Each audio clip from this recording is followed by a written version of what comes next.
Hey, it's Larry Nimmer reporting from the Conrad Murray trial. Let's take a look at some of the footage. But I'm speaking for the people who belong to my organization, Justice for MJ. And I think that it's just important to get the message out about how we feel. That video, as painful as it was to hear yesterday, was Michael Jackson in his most vulnerable moment.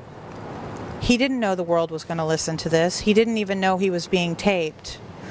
And I think sometimes when alcohol or drugs are induced, we become less inhibited and we really say what we feel from our heart, maybe something we wouldn't say otherwise. And I found it so ironic that every single thing that we knew to be true about Michael Jackson, that he loved children, that he would never hurt a child, that his concern was for making this world a better place, we heard that in Michael's last message to us, and I'm grateful that we have it. That's so sweet. Thanks a lot, Aaron. You're welcome. So who are you and why are you here today? My name is Vijay Hickman. I'm a fan of Michael. I'm here at the Conrad Murray trial to make sure Michael gets justice. What's it like being here at the courthouse? You know, it's difficult being at the courthouse because I knew Dr. Murray as well. I met him in Vegas when he first met Michael. I saw him at Carrollwood. So to find out that he's the one responsible for Michael's death, it's very hard. To know that he murdered Michael, to know that he cared more about money than he did Michael's well-being. It's something that really hurts and it's really hard. And I just hope that he gets what he deserves. Did it seem like he was taking care of Michael, or could you not tell? You know, I was suspicious of everyone around Michael. To me, he was just another vulture after Michael's money. I mean, who does something just because someone tells you to? I mean, he's a doctor. The defense is saying, oh, Michael asked for it. Michael this, Michael that. I don't care you're a doctor. I don't care what Michael asked for. You had a duty to not provide him with something you're not supposed to provide him. And you have a duty to not administer a drug that you don't know how to administer. And you have a duty not to administrate something that's supposed to be done in a hospital setting. So I will never forgive him for this, ever. I never saw Michael and Murray together. Did you ever see Murray with any girlfriends? No. No, I never saw Murray with anyone at all. Except without security. Security out front, or he was always on his phone, which proves true during the trial. So far, I mean, it's 2 weeks, right? And it's already been proven that he doesn't know how to stay off the phone. I mean, any other messages you'd like to give to the fans out in the world? just the fans just need to keep supporting Michael. Michael needs us now more than ever, and we all just got to keep fighting for justice. And what's your name again? Vijay Hickman. Well, nice. Do you want to give out any contact info, or are you good? Most fans know how to get. Okay. Hey, thanks a lot. Nice to see you. Thank you. Okay. Now, may I interview you, sir, while she's interviewing? Do you mind? Well, let me do it first. I mean, you can shoot it, but... Do you mind if I interview myself? Hi, how are you? No, I'm just kidding. Who are you Okay. with? No, I'm Larry Nimmer. Oh, I know you. Yeah, okay, yeah. Who's he with? Oh, he's with Pearl Jr., I believe. You're with Pearl Jr.? Okay, I don't want nothing to do with her. What do you do for a living? I'm a painter. And so you're here representing other fans who couldn't be here, huh? Yeah. That's really nice. And why do you think that's important? It's important to the family, to his legacy. Why is it important? His legacy, mainly, you know, because it's been such, in the past few years, they've worked so hard to destroy his legacy. You know, branding him a child molester and wacko jacko and everything else. That, you know, it's really important for the world to see that, you know, people still love Michael Jackson, always will love him. And that, you know, this trial is just, we really won't get any satisfaction if he's found guilty, because he should be tried with murder too, at least. From the legal experts that I've heard their opinions, it would be easier for them to prove murder too than involuntary manslaughter. So, you know, Dr. Murray won't be doing life, but hopefully we can get him behind bars for a short period of time. I don't even think he'll do the whole 4 years, you know. Have you ever stood up for other celebrities or people like you are in front of the courthouse today? No. No, never. So you just feel so strongly about this? Yes. I've been out here several days.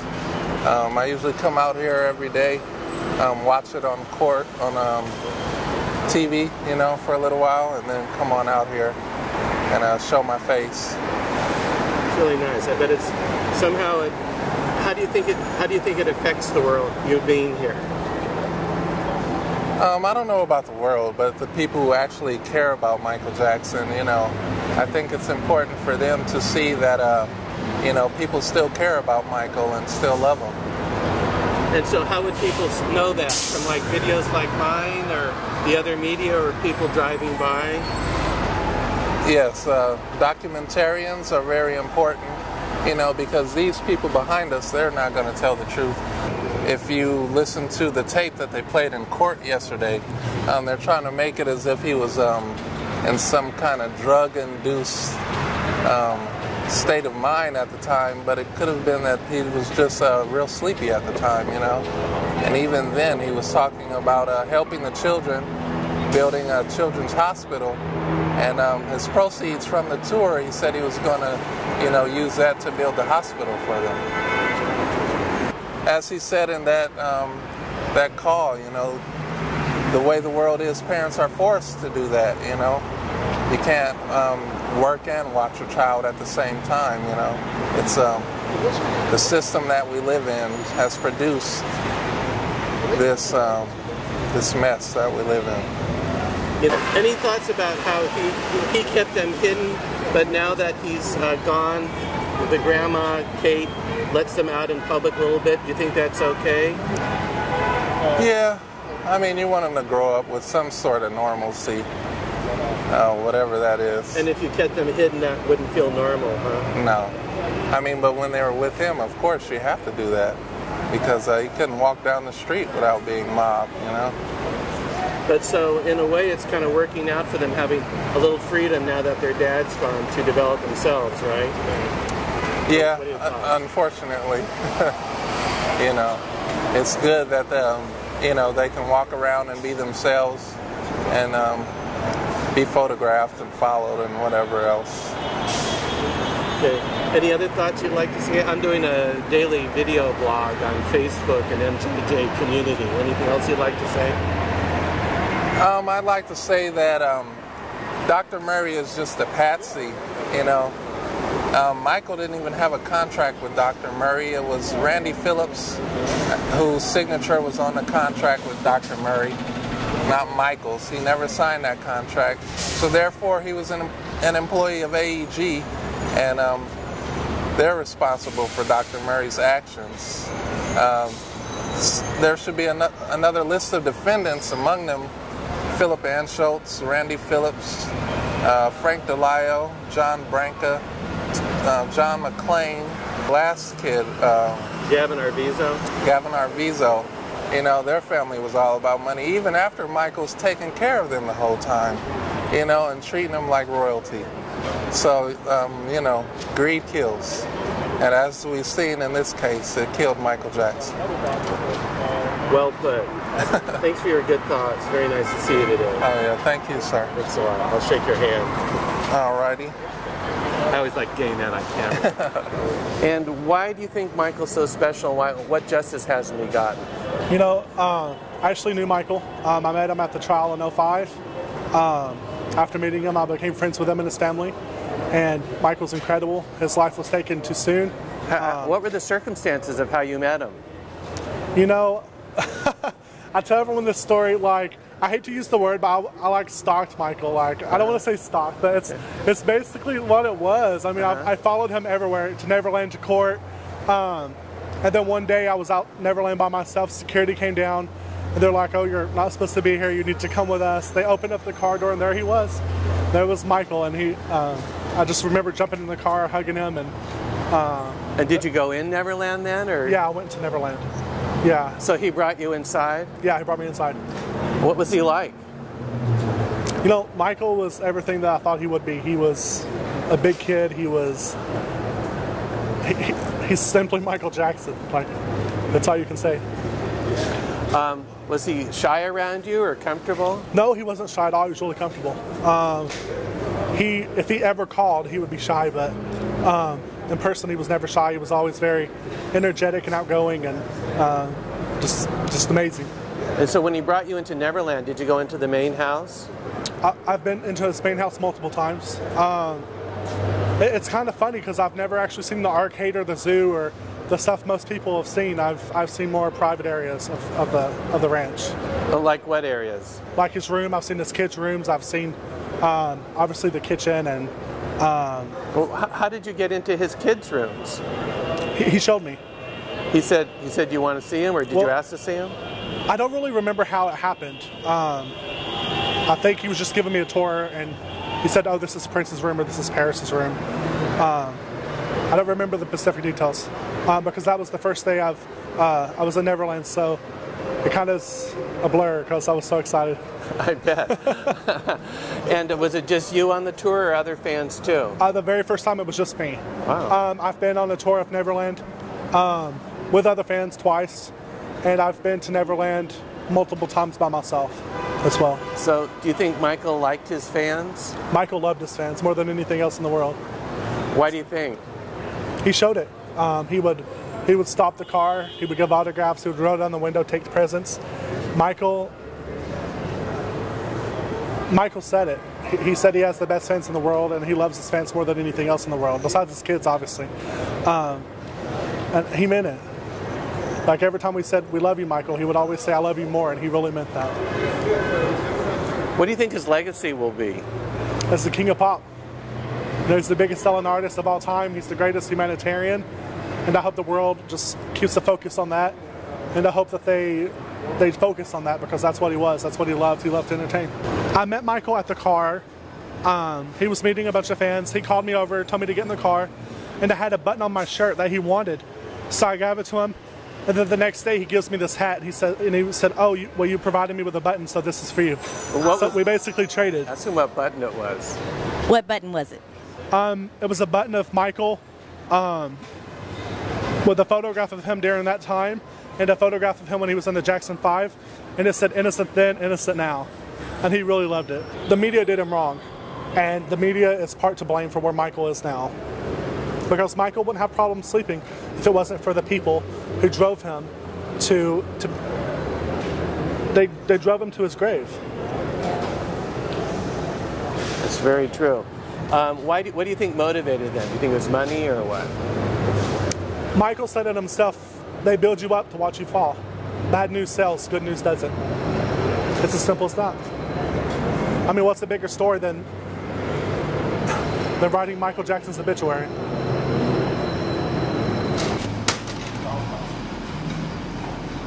Yeah, I like it when you get that mic.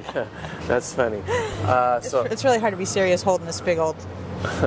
And tell me who you are and what the website is again. Oh, Aaron Jacobs, justiceformj.com. So that's so cool that you're watching out for him. So do you see part of your responsibility is kind of watching out for the kids that now that Michael's not here? Absolutely. Michael would expect his fans to look out for his children. He's not here to do so. And as part of the big extended Jackson family, Michael would want us to, whenever we could, be able to protect his children because that was one of his most important priorities. Michael also really valued his fans, didn't he? Michael loved his fans and we loved him. That's such a nice relationship. It was special and it lasted throughout the decades, and he trusted us and he knew us and we knew him. And I always tell people when they ask me, because they can't quite understand why the passion for Michael, a person I never met, it's a soul connection. Do you have any comments you'd like to make now about the Murray trial, how it's going, the defense prosecution, whether he's... I think it's going extremely well, and all the naysayers say, well, the defense hasn't put their case on, and that's because they don't have a case. And when they do, it's going to move really quickly because they've got a client that doesn't have a defense, and they've got witnesses that they can't get anything out of, and it's just embarrassing. It's embarrassing for the defense of Conrad Murray. It's only a matter of time before we have a conviction in this case, and I am confident. I will go on the record and say that today, that there will be a conviction. Do I think 4 years is adequate? Absolutely not. But this is what we have. So at least, and I say this is important, Michael would want me to say this, Dr. Murray will never be able to harm another human being because he's going to lose his medical license once he's convicted. And I think that's the biggest thing, is that this is going to set an example for other doctors who, when they're treating a celebrity or a person that's affluent, that we don't do this for money. Because when we do, we're going to find ourselves in a courtroom losing our license to practice medicine. I'm so tired of hearing people say, well, Michael was a drug addict. Does that mean that we allow doctors to kill drug addicts? Is that the premises? I don't understand. This doctor, if he hadn't done it, another doctor would have given him propofol. Well, hopefully that doctor would have had monitoring equipment. And hopefully that doctor would have been able to resuscitate him because he would have been in the room with them. So I wish he would have found another doctor, but that's not the case. This has been Larry Nimmer reporting for MJJ Community and the rest of the world. Hope you're enjoying the footage.